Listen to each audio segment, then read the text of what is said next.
बिस्मिल्लाहिर्रहमानिर्रहीम। मेरे प्यारे दोस्तों, कैसे हैं आप? मैं हूं आपका दोस्त मोहम्मद आज़म समीर। ये जो भी मंगल गुजरा है कल, उसके 2:45 बजे या 2:30 बजे के आसपास पहलगाम कश्मीर में एक सियाती मकाम है जी, जिसको मिनी स्विट्ज़रलैंड कहते हैं। वहाँ पे जी एक अटैक हुआ है। मुसल्लह अफराद ने वहाँ पे 26 से 27 लोगों को मार दिया है और वो तमाम के तमाम हिंदू थे। और जितनी भी खबरें सुनी हैं, जितना भी मीडिया में बातें शातें हुई हैं और वो सारा कुछ, तो अभी तक वो ये कह रहे हैं जी कि पहाड़ों से आए थे लोग, उन्होंने नाम पूछ के, धर्म पूछ यानी कि मज़हब पूछ के तमाम को मार दिया और औरतों को छोड़ दिया। और एक वो कहा है जी, मोदी को बता देना कि हमने आपके मर्दों को मार दिया है। देखिए दोस्तों, सबसे बड़ी बात ये है कि ये जो पहलगाम है ना, ये साउथ कश्मीर में आता है, ठीक है। और ये पहाड़ी सिलसिला है, यहाँ पे चोटियाँ हैं, पहाड़ियाँ हैं और यहाँ पे लोग रजिस्ट्रेशन के लिए गए हुए थे, जो इनका कोई हिंदुओं का कोई मेला शेला होगा। अब क्वेश्चन ये है कि मैं जो आपसे बात करना चाहता हूँ, जो मैं इम्पोर्टेंट बात आप लोगों से करना चाहता हूँ, वो ये है कि यार मुंह उठा के इनके जितने भी लोग हैं वो पाकिस्तान पे इल्ज़ाम लगा देते हैं। कोई भी इस तरह की बात हो पाकिस्तान ने किया, उनका कोई एक मेजर है, पता नहीं कौन है, वो कहता है जी ये जी हम पाकिस्तान पे अटैक करेंगे, जिस तरह इसराइल ने कश्मीर उस पर फ़लस्तीन को फुटबॉल ग्राउंड बना दिया, ये कर दिया, वो कर दिया, और अब हम क्या, हमारी फ़ौज आर्मी जो इंडियन आर्मी है वो पाकिस्तान पे अटैक नहीं कर सकती। यार इस बंदे से बंदा ये पूछे कि तुम्हें कोई अकल है, कुछ सेंस है क्या? हम इतने वेले हैं, हम इतने फ़ारग हैं, या पाकिस्तानी कौम इतनी, या पाकिस्तानी आर्मी इतनी फ़ारग है कि इतनी दूर जाके आपके जहाँ पे मज़लूम लोगों पे आपने कब्ज़ा किया हुआ है, ठीक है, 8-10 लाख फ़ौजी वहाँ पे बिठाए हुए हैं, ठीक है, और आपकी इंटेलिजेंस जो राह है वो क्या सोई हुई, उसको नहीं पता कि वहाँ पे क्या हो रहा है, ठीक है। आपको पिछले दिनों में उनके नागालैंड में उनके जो लोगों के साथ लड़ाई हो रही थी, वो आज़ादी मांग रहे हैं। आपने कभी उनसे पूछा है कि भाई आप क्यों आज़ादी मांग रहे हो? आप डायरेक्ट पाकिस्तान के ऊपर इल्ज़ाम लगा देते हो बग़ैर किसी तहकीक के। मुझे तो ये सबसे बड़ी ये हैरानगी है इंडिया पे कि मेरा ख्याल है ये उन ख़वातीन जैसे हैं कि जो बग़ैर किसी इल्ज़ाम, बग़ैर किसी सच्चाई के अपनी बहू पे इल्ज़ाम लगा देते हैं, या अपने किसी बेटे पे इल्ज़ाम लगा देते हैं, या अपने किसी रिश्तेदार पे इल्ज़ाम लगा देते हैं। ओ यार तुम कहाँ से सेंसिबल, कहाँ से हो? पढ़े लिखे हो, तुमने क्या एजुकेशन ली है, तुमने अपनी आर्मी में इतना सर्व किया।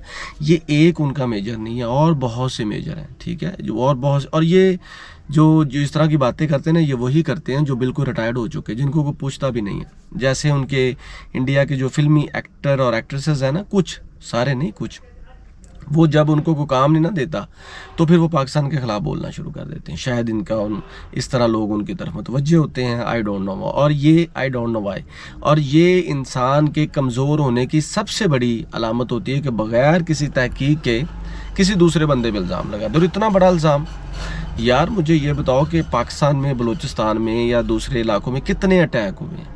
आप यकीन करें कि जितना फेज़ पाकिस्तान ने किया है ना, शायद दुनिया के किसी मुल्क ने किया होगा। दहशतगर्दी के ख़िलाफ़ इतनी जंगें लड़ चुके हैं हम, और इतने लोगों ने हमारे कुर्बानियाँ दे दी हैं, मासूम लोगों ने, निहत्थे लोगों ने, और एक बार भी इंडिया नहीं कहा कि हम कंडेम करते हैं। अब जिसका दूसरा पहलू देख लेते हैं कि फ़लस्तीन पे इसराइल का और दूसरे जो ताकतें हैं, उन्होंने वहाँ पे जुल्म की इंतहा कर दी, ठीक है। अब किसी ने यहाँ से कंडेम नहीं किया, और यही वो आर्मी के लोग थे जो रिटायर्ड हो चुके हैं, जो बिल्कुल फजूल हो चुके हैं, मैं तो ये कहूँगा। वो ये कह रहे हैं कि जी अब ये सही हो रहा है, वो जी उनको मारना चाहिए, ये करना चाहिए। वो शहीद का लफ्ज़ भी नहीं यूज़ करते फ़लस्तीन के लिए। तो मेरे नज़दीक ये जो फ़लस्तीन और कश्मीर की सरज़मीन है, ये यकीन करें कि ये मासूमों की सरज़मीन है। यहाँ पे जितना जुल्म हो चुका है, ये तो अल्लाह ताला ही पूछेगा, और हम तो आवाज़ उठा रहे हैं, पूरा पाकिस्तान आवाज़ उठाता रहा है, और इंशाअल्लाह ताला उठाते भी रहेंगे। लेकिन ये जो काम करते हैं ना इंडिया के जो मेजर और ये जो फजूल लोग जो हैं, मैं तो उनको फजूल कहता हूँ क्योंकि इनकी सेंस नहीं है। एक पढ़े लिखे और फजूल लोगों में सबसे बड़ी जो निशानी होती है ना दोस्तों, वो बग़ैर तहकीक पे किसी पे इल्ज़ाम लगा देते हैं। इन्वेस्टिगेशन करो। ये वैसे ही है कि 2000 में जब बिल क्लिंटन इंडिया का दौरा करना था, या वह दौरे पे था, तो उन्होंने 35 सिखों को खुद ही मार के इल्ज़ाम पाकिस्तान पे लगा दिया था, ठीक है। ये बहुत, मैं कहता हूँ कि ये बहुत गलत काम करते हैं। अपने इनके राह के एजेंट पकड़े गए हैं जी बलूचिस्तान में, सब लोगों को पता है। ये इनका जो अभिनंदन था वो क्या कह के गया था यहाँ पे, और भी बहुत से लोग थे। अभी रिसेंटली इनका एक एजेंट पकड़ा गया है जी बलूचिस्तान के अंदर, ठीक है। और एक और इनका ईरान बॉर्डर पे एक एजेंट पकड़ा गया। अब मुझे ये बताएं कि आप अपने ये शैतानी हरकतों से बाज नहीं आते हो, और आपके अंदर के ही लोग जब आप पे इस तरह का अटैक कर देते हैं, जिन पे आप जुल्म करते हो यार, ये लोगों मजलूम लोगों की ज़मीन पे तुमने कब्जा किया हुआ है। वहाँ पे आप अपने लोगों को लेके जा रहे हो, वो कश्मीर की ज़मीन है, ठीक है, वो मासूम लोगों की ज़मीन है, वो हमारी ज़मीन है।